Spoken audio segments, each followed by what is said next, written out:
Good morning, Robbie here with Dent Craft here in East Tennessee, and this morning we will be working on a Subaru Forester, and I'll turn this around and show you the damage. So the customer said they had a limb fall on this car.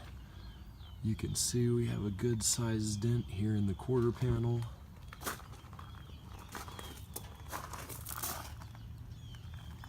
Some scuffs through them.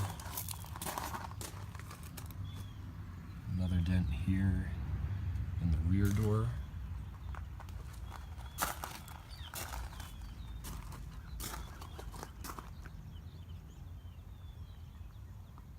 Then she said a gentleman let a shopping cart roll into her fender.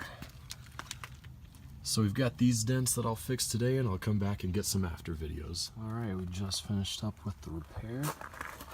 As you can see, the scuffs, the dent all came out nicely.